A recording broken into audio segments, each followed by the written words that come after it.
ठरलं तर मग या मालिकेच्या पुढील काही येणाऱ्या भागांचे अपडेट जाणून घेऊया आपल्या या व्हिडिओमध्ये.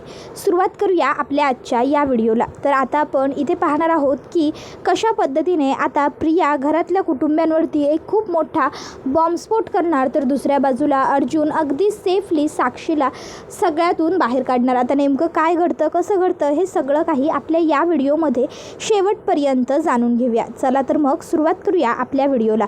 तर आता आपण इथे पाहिलं होतंच की साक्षीने एका वकिलाला फोन केला होता महिपतची केस लढण्यासाठी विचारण्याबद्दल, पण आता त्या वकिलाने स्पष्टपणे महिपतची केस घ्यायला नकार दिलेला होता आणि त्याने सांगितलं की नाही महिपत शिखरेची केस मी घेणार नाही.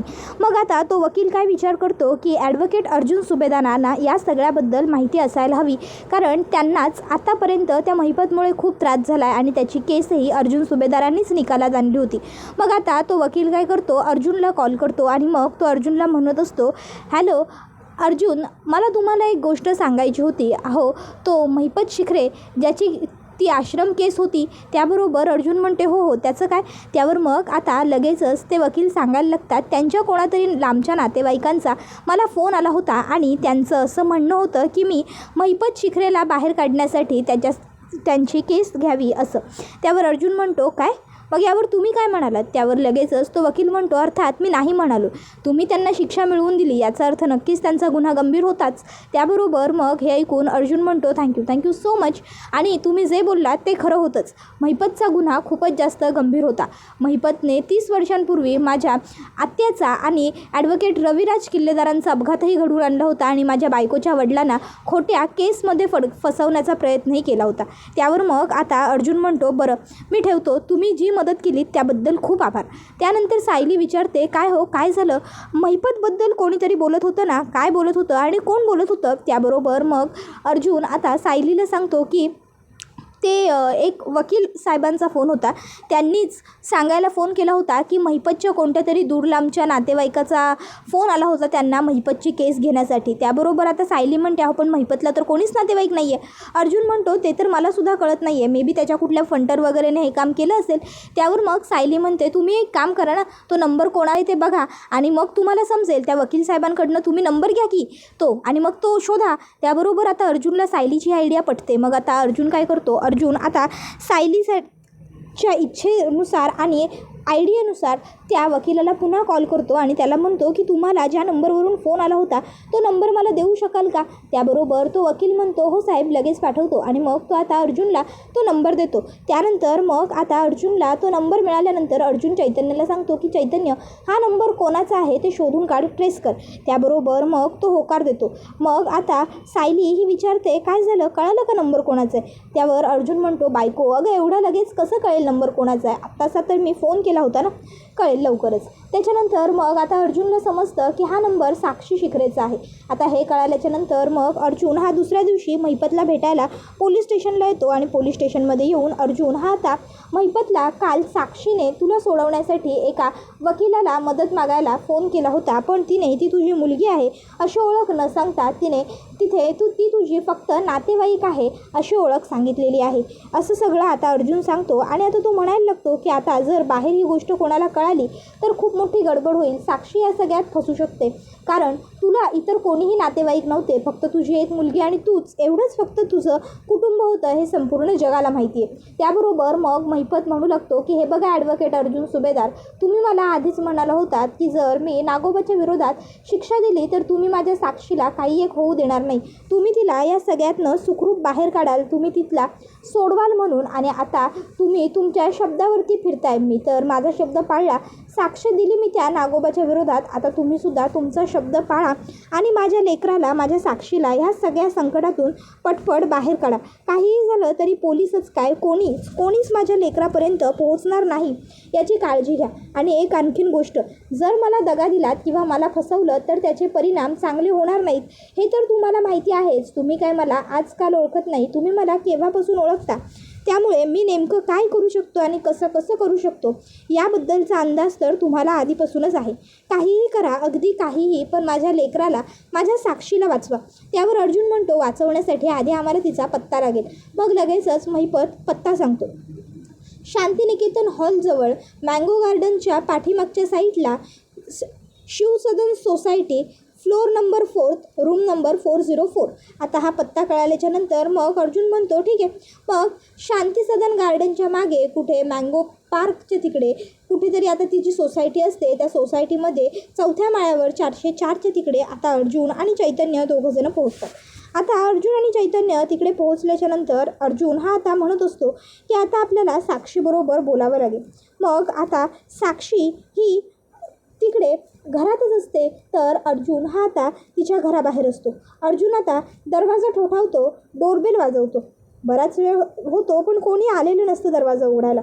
मग अर्जुन पुन्हा दरवाजा ठोठावतो, डोरबेल वाजवतो आणि म्हणत असतो हॅलो हॅलो साक्षी, मला माहिती आहे तू आतमध्ये आहेस आणि उगाचच्या उगाच तू आमच्यापासून कितीही लपण्याचा प्रयत्न केलास तरी तू लपू शकणार नाही आहेस. पोलिसांना तुझा पत्ता माहीत झाला आहे, त्यामुळे जर इकडनं बाहेर आलीस तर आम्ही तुझी मदत करू शकू.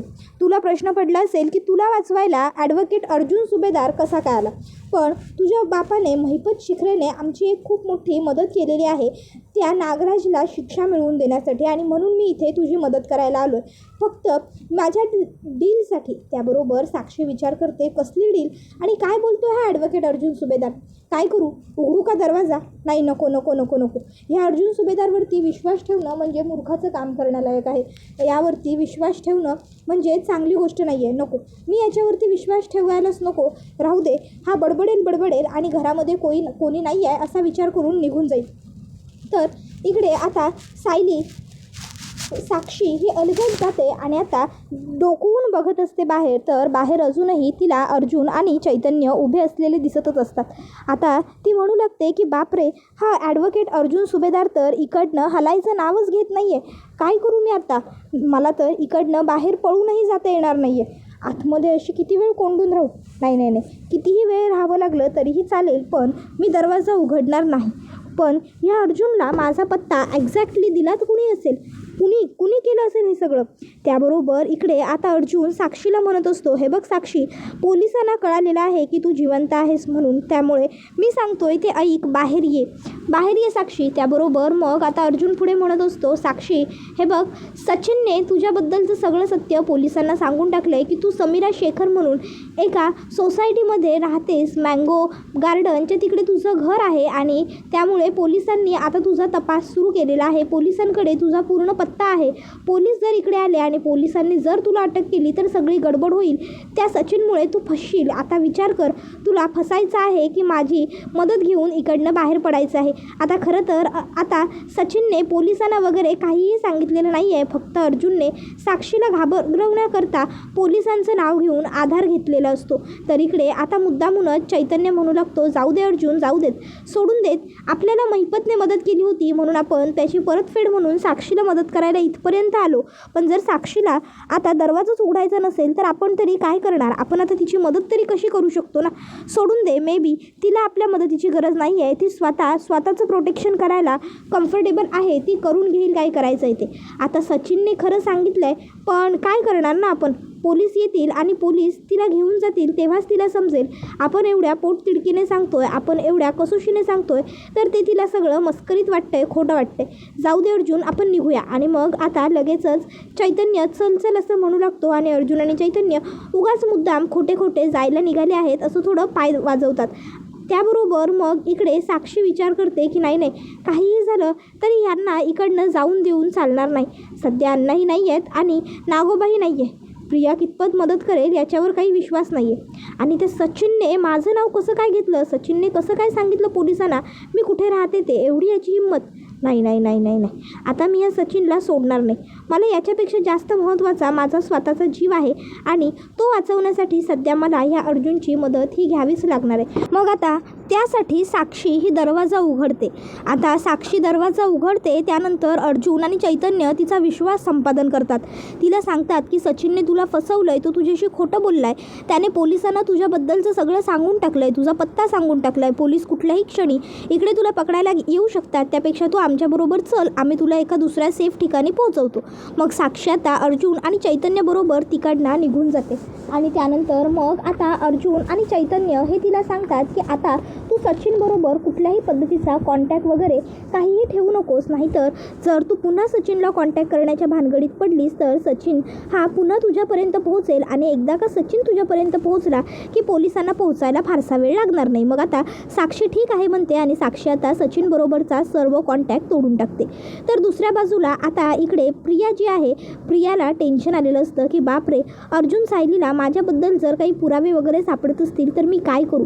मैनावती आणि सदाशिवसुद्धा इकडे नाही आहेत, पण जर अर्जुन सायलीने ठरवलं की ते मला पकडणार, ते माझ्याबद्दल पुरावे गोळा करणार, तर ते काहीही करतील, कसंही करतील आणि काहीही करून माझ्या विरोधात पुरावे वगैरे गोळा करतीलच. पण काहीही झालं तरी मला असं त्यांना काही करू द्यायचं नाही आहे, असा विचार आता प्रियाच्या डोक्यात दिवसभर सुरू असतो. त्यात आता ना प्रियाला म्हणजे गरगरल्यासारखं वाटत असतं, तिला उलट्या होत असतात, मळमळल्यासारखं वाटत असतं आणि त्यामुळे प्रिया आता थकलेली असते. ती विचार करते, आधीच काही डोक्याला कमी टेन्शन आहे का माझ्या, तर माझी आता तब्येतसुद्धा खराब व्हायला लागली, मला ना कळतच नाही आहे काय, असा विचार करत ती आता बेडवरती बसलेली असते आणि डोळे मिटलेले असतात तिने. इतक्यात तिकडे अश्विन येतो. अश्विन आता प्रियाची ही अवस्था बघतो आणि तिला म्हणतो, तन्वी काय गं, काय झालं, असं बारीक तोंड करून का बसलीस, तुला काही होतं आहे का हां, आणि तुझे डोळे वगैरे असे का दिसत आहेत थकल्या वगैरे सारखे. त्याबरोबर मग प्रिया म्हणते, अरे अश्विन तुला काय सांगू, म्हणजे मला ना खूप कसं तरी होतं आहे, मळमळल्यासारखं होतं आहे, चक्कर येते आहे, म्हणजे चक्कर येऊन मी पडत नाही आहे पण असं गरगरतं आहे सारखं आणि सगळ्यात महत्त्वाचं म्हणजे ना मला उलट्या होत आहेत, पण कोरड्या उलट्या होत आहेत, काही म्हणजे असं ओलं असं काही येतच नाही आहे जेवण वगैरेवरती. त्याबरोबर हे ऐकून आता अश्विन म्हणतो, काय तुला कोरड्या उलट्या होत आहेत तन्वी, त्यावरती म्हणते हो. त्यावर मग अश्विन आता हसतो. अश्विनला तन्वीला कोरड्या उलट्या होत आहेत हे ऐकून आनंद झालेला असतो. मग आता तो अश्विन असं हसल्याबरोबर प्रिया म्हणते, अश्विन, त्यावर अश्विन हा हसतच असतो. मग प्रिया म्हणते, अरे अश्विन तू काय झालं, हसतोयस का असा वेड्यासारखा, मला खरोखर खूप जास्त त्रास होतोय आणि तुला काही मज्जा येते का माझ्या अवस्थेची, तुला हसू येत आहे. त्यावर मग अश्विन म्हणते, तन्वी 1 मिनटं थांब, पहिले खात्री जमा करूया आणि मग बघूया. मग तो प्रियाला एक किट देतो आणि तिला सांगतो की जा टेस्ट कर. त्यावर प्रिया म्हणते, अरे अश्विन असं काहीही नसणार आहे. त्यावर अश्विन म्हणतो, मी सांगतोय ना तन्वी, जा टेस्ट कर. अगं तू हे जे सिम्पटम्स सांगितलेस ना ते सगळे प्रेग्नन्सी सिम्पटम्स आहेत, जा ना, मी सांगतोय ना टेस्ट कर, तर जा बरं टेस्ट कर. मग प्रिया टेस्ट करायला जाते. इकडे आता अश्विन हा देवाकडे हात जोडून उभा असतो. त्याला वाटतच असतं की माझ्या बायकोची प्रेग्नन्सी टेस्ट ही पॉझिटिव्ह यावी आणि खरोखर ती प्रेग्नंट असावी. त्यानंतर मग आता प्रिया तिकडे टेस्ट करून येते आणि आता ती अश्विनला म्हणते, अश्विन अश्विन अश्विन पॉझिटिव्ह आली. त्याबरोबर हे ऐकून अश्विन म्हणतो, काय बघू. त्याबरोबर मग प्रिया आता लगेचच ते टेस्ट केलेलं त्याला दाखवते आणि म्हणते, हे बघ. त्याबरोबर अश्विन खूपच जास्त खुश होऊन जातो. अश्विन लगेचच प्रियाला घट्ट मिठी मारतो. त्यानंतर तो प्रियाला गोल गोल फिरवू लागतो. प्रिया म्हणते, अश्विन अश्विन हळू हळू हळू, आता असं धसमुसळेपणा नाही करायचा. अश्विन म्हणतो, सॉरी तन्वी, खरंच सॉरी. बरं चल चल चल, ही गुड न्यूज आपल्याला घरच्या सगळ्यांना द्यायची आहे. तुला माहिती आहे तू प्रेग्नंट आहेस हे कळून घरच्या सगळ्यांना केवढा आनंद होणार आहे ते, चल.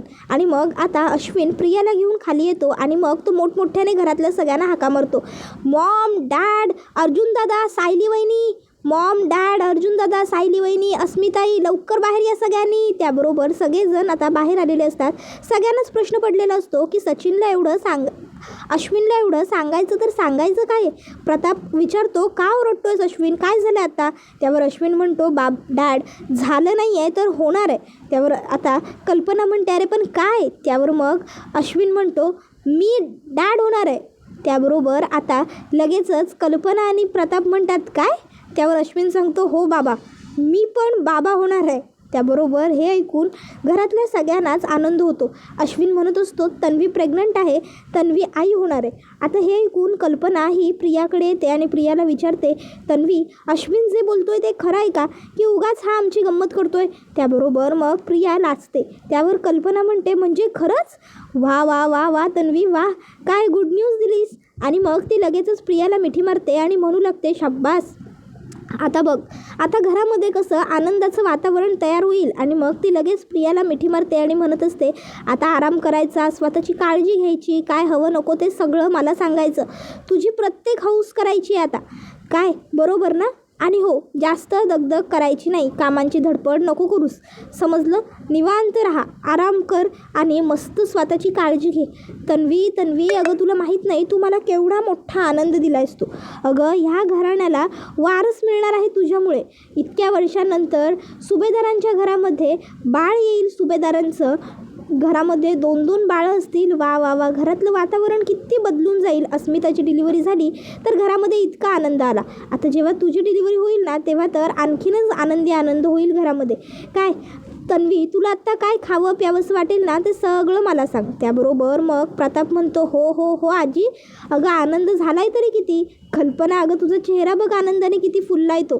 त्यावर कल्पना म्हणते, मग फुलणारच ना, आता मला 2-2 नातवंड मिळणार. त्याबरोबर मग प्रताप म्हणतो, हो हो अगदी बरोबर. बरं तन्वी, आता स्वतःची काळजी घे, स्वतःला जप, सांभाळ स्वतःला, कळलं ना? तर आता हे सगळं ऐकून अर्जुन सायलीला मात्र विश्वास काही होत नसतो. अर्जुन सायली रूममध्ये येतात. अर्जुन म्हणत असतो, खोटं, फेक ड्रामा हा सगळा. ती प्रिया ना गरोदर वगैरे काहीही नसणार आहे. तिला माहिती आहे आपण तिच्या विरोधात पुरावे गोळा करतोय, म्हणून तिने ही पळवाट शोधून काढलेली असणार आहे. प्रेग्नन्सीचं नाटक वगैरे नाटकच असणार हे सुद्धा. त्यावर सायली म्हणते, नाही, प्रेग्नन्सी हे प्रियाचं नाटक नाही आहे. त्यावर अर्जुन म्हणतो, बायको म्हणजे तुला काय म्हणायचं आहे, ती खरंच प्रेग्नंट आहे का? How it possible? त्यावर सायली म्हणते, अहो का शक्य नाही आहे, लग्न झालं आहे तिचं अश्विन भाऊजींबरोबर, नवरा बायको आहेत ते दोघंजणं. मग आणि सगळ्यात महत्त्वाची गोष्ट, प्रियाच्या चेहऱ्यावरती प्रेग्नन्सीचा जो ग्लो असतो ना तो दिसतोय. आणि त्याहून महत्त्वाची गोष्ट म्हणजेच अश्विन भाऊजी डॉक्टर आहेत. त्यामुळे अश्विन भाऊजींसमोर प्रिया प्रेग्नन्सीचं नाटक कसं करणार? अश्विन भाऊजींना तर खरं लगेच कळेल ना. त्यामुळे म्हणून सांगते, ती खरोखर प्रेग्नंट आहे. त्यावर हे ऐकून आता अर्जुनला टेन्शन येतं. अर्जुन म्हणतो, ओ माय गॉड, बायको अगं जर असं असेल ना तर आपण खूप वाईट फसलो. अगं मग आपण प्रियाला घराबाहेर कसं काढणार आहोत? आपण तिचा खरा चेहरा घरातल्यांसमोर आणला तरी पण त्या सगळ्याचा काय फायदा होणार आहे? सायली म्हणते, बघूया, करूया काहीतरी विचार. तर दुसऱ्या बाजूला आता इकडे प्रिया विचार करते, चला वाह, बरं झालं मी प्रेग्नंट आहे असं घरातल्या सगळ्यांना कळालं. आता मी प्रेग्नंट आहे म्हटल्यावर कमीत कमी घरातले मला खूप कमी कामं सांगतील, माझे लाड करतील, मला हवं नको ते खायला विचारतील, मला वेगवेगळ्या गोष्टी खायला प्यायला आणून देतील. वा वा वा वा, मस्त मस्त मस्त. नाही म्हणजे तसंही हे बाळ वगैरे होण्यात मला काही इंटरेस्ट नाही आहे, पण हे जी काही या बाळामुळे मला छान सेवा मिळणार आहे, घरातल्यांच्या मनातला माझ्याबद्दलचा राग जाणार आहे, ती सगळी गोष्ट मात्र मला हवीशी आहे. आणि म्हणूनच मला हे या बाळाचा उत्तम फायदा करून घेता येणार आहे स्वतःसाठी. असा विचार करत प्रिया आता पोटावरून हात फिरवू लागते. त्याबरोबर आता पुढे ती म्हणत असते, आता मी खरी तन्वी नाही आहे हे जरी या सुभेदार आणि किल्लेदारांच्या समोर आलं तरी मला कोणीही पकडू शकणार नाही आहे, कारण काहीही झालं तरी मी अश्विनच्या बाळाची आई होणार आहे. वा वा वा वा वा, काय छान स्वप्न आहे माझं. त्याबरोबर आता हा व्हिडिओ इथेच संपतो. व्हिडिओ आवडला असेल तर व्हिडिओला लाईक करा, चॅनलवर नवीन असाल तर चॅनलला सबस्क्राईब करा आणि बेल आयकॉन आठवणीने प्रेस करा, जेणेकरून तुम्हाला पुढच्या प्रत्येक व्हिडिओचं नोटिफिकेशन मिळत जाईल आणि सर्व व्हिडिओंचा आनंद हा अगदी उत्तम पद्धतीने घेता येईल. चला तर मग प्रेक्षकांनो, आजच्या पुरतं इथेच थांबूया. पुढचा व्हिडिओ येईपर्यंत या व्हिडिओचा छान पद्धतीने आनंद घेत राहा. तुम्हाला ठरलं तर मग ही मालिका कशी वाटते हे आम्हाला कमेंटमध्ये नक्कीच सांगा. टाटा, बाय बाय, धन्यवाद, take care all of you.